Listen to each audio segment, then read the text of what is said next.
မင်္ဂလာပါရှင် ISO ဆိုတာ International Organization for Standardization လို့ခေါ်တဲ့အပြည်ပြည်ဆိုင်ရာစံချိန်စံညွှန်းသတ်မှတ်ရေးအဖွဲ့ကြီးကိုဆိုလိုတာဖြစ်ပါတယ်။စိတ်ဝင်စားစရာကောင်းတာက ISO ဆိုတာအဖွဲ့အစည်းရဲ့အတူကောက်စာလုံးတသက်မဟုတ်ပါဘူး။ကမ္ဘာပေါ်မှာဘယ်ဘာသာစကားပဲသုံးနာမည်တစ်ခုတည်းဖြစ်နေအောင်ညီမျှခြင်းအလို့အဓိပ္ပာယ်ရတဲ့ဂရိဘာသာစကား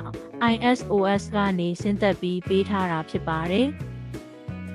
1946ခုနှစ်အောက်တိုဘာလမှာလန်ဒန်မြို့မှာကမ္ဘာနိုင်ငံပေါင်း25နိုင်ငံကကိုယ်စားလှယ်တွေစုဆုံပြီးကမ္ဘာလုံးဆိုင်ရာစံနှုန်းတွေကိုပူးပေါင်းသတ်မှတ်မဲ့အဖွဲ့အစည်းတစ်ခုဖွဲ့စည်းဖို့ဆုံးဖြတ်ခဲ့ကြရာကနေစတင်ခဲ့တာပါ။အဲဒီနောက်1948ခုနှစ်မှာ International Organization for Standardization ဆိုပြီးဆွစ်ဇာလန်နိုင်ငံဂျီနီဗာမြို့ကရုံးခန်းအိမ်လေးမှာဝန်ထမ်းနေငယ်နဲ့ပဲအခြေခံပြီးတရားဝင်စတင်တည်ထောင်ခဲ့ပါတယ်။1952ခုနှစ်နယူးယောက်ညီလာခံကာလတွေမှာတော့ကမ္ဘာပညာရှင်တွေစုပေါင်းပြီး ISO ဂျာနယ်တွေထုတ်ပြန်ကလုပ်ငန်းခွင်စံချိန်စံညွှန်းတွေကိုတရားဝင်စတင်ဆွေးနွေးအတည်ပြုလာနိုင်ခဲ့ကြပါတယ်။အခုဆိုရင်တော့နိုင်ငံပေါင်း180ကျော်ပူးပေါင်းပါဝင်ပြီးနယ်ပယ်ကဏ္ဍမျိုးစုံအတွက်ကမ္ဘာလုံးဆိုင်ရာစံချိန်စံညွှန်းပေါင်းတောင်းနဲ့ချီထုတ်ပြန်ပေးနေတဲ့ကမ္ဘာအဆင့်မီခေတ်မီအဆောက်အုံကြီးအဖြစ်ပြောင်းလဲတိုးတက်လာခဲ့ပါပြီရှင်။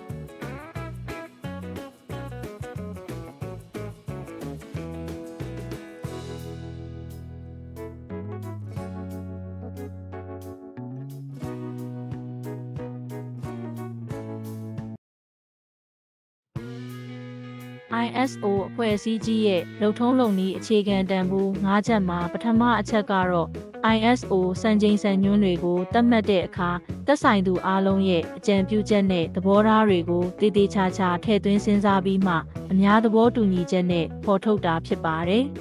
။ဒုတိယအချက် ISO စံချိန်စံညွှန်းတွေရဲ့တစ်ခုတည်းသောရည်ရွယ်ချက်ကတော့လူသားတွေရဲ့နေ့စဉ်ဘဝတွေကိုပုံမလွယ်ကူပုံမဘေးကင်းပြီးပုံမကောင်းမွန်လာစေဖို့တန်ဖိုးရှိအောင်ဖန်တီးပေးတာဖြစ်ပါတယ်။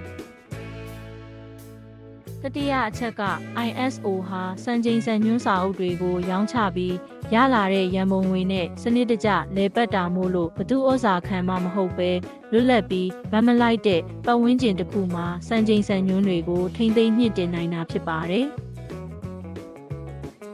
နောက်စတုတ္ထအချက် ISO စံချိန်စံညွှန်းတွေရဲ့အဓိကအနှစ်သာရကကမ္ဘာလုံးဆိုင်ရာစိန်ခေါ်မှုတွေပြဿနာတွေအတွက်အကောင်းဆုံးနဲ့အထိရောက်ဆုံးအဖြေတွေကိုရှာဖွေဖော်ထုတ်ပေးတာဖြစ်ပါတယ်။နောက်ဆုံးအချက်ကကမ္ဘာဒေသအသီးသီးက ISO အဖွဲ့ဝင်နိုင်ငံတွေကပညာရှင်တွေကိုအဆိုပြုစေပြီးစံချိန်စံညွှန်းမူကြမ်းတွေကိုမဲပေးအတည်ပြုကြတာဖြစ်ပါတယ်။အဟိုအထွေထွေတွေးရေးမှုယုံကတော့အားလုံးကြကြပြန့်ပြန့်ပါဝင်နိုင်အောင်ပေါင်းစပ်ညှိနှိုင်းပေးပါရရှင်။